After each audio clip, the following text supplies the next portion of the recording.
रक्षाबंधन म्हणजे बहीण आपल्या भावाच्या हातात राखी बांधते आणि त्याच्या रक्षणासाठी प्रार्थना करते.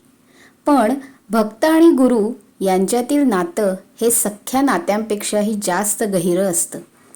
त्यामुळे अनेक भक्त रक्षाबंधनाच्या दिवशी श्री स्वामी समर्थ महाराजांना राखी अर्पण करतात आणि त्यांच्या कृपेची, संरक्षणाची विनंती करतात.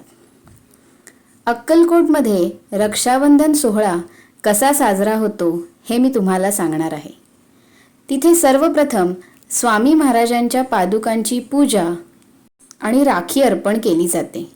स्वामी समर्थांच्या पवित्र पादुकांवर फूल, चंदन, अत्तर अर्पण करून विशेष पूजा केली जाते.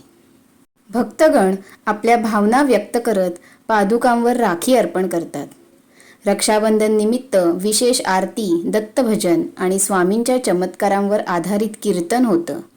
काही ठिकाणी राखीचे सांघिक कार्यक्रमही आयोजित केले जातात. स्वामी महाराजांच्या नावे अन्नदानाचं आयोजन होतं. सर्व भक्तांना महाप्रसाद दिला जातो. बहीण भावाला राखी बांधते तशी भक्त आपल्या गुरुला राखी बांधून म्हणतो, हे स्वामी, माझे जीवन तुम्हाला अर्पण आहे. माझ्या प्रत्येक पावलावर तुमची साथ राहो. ज्याप्रमाणे बहीण भावाच्या हातात राखी बांधते आणि त्यांचं रक्षण मागते, त्याचप्रमाणे आम्हीही तुमच्याकडे शरण येतो. हे स्वामी, आमचं जीवन सांभाळा, आम्ही तुमचे आहोत. श्री स्वामी समर्थ.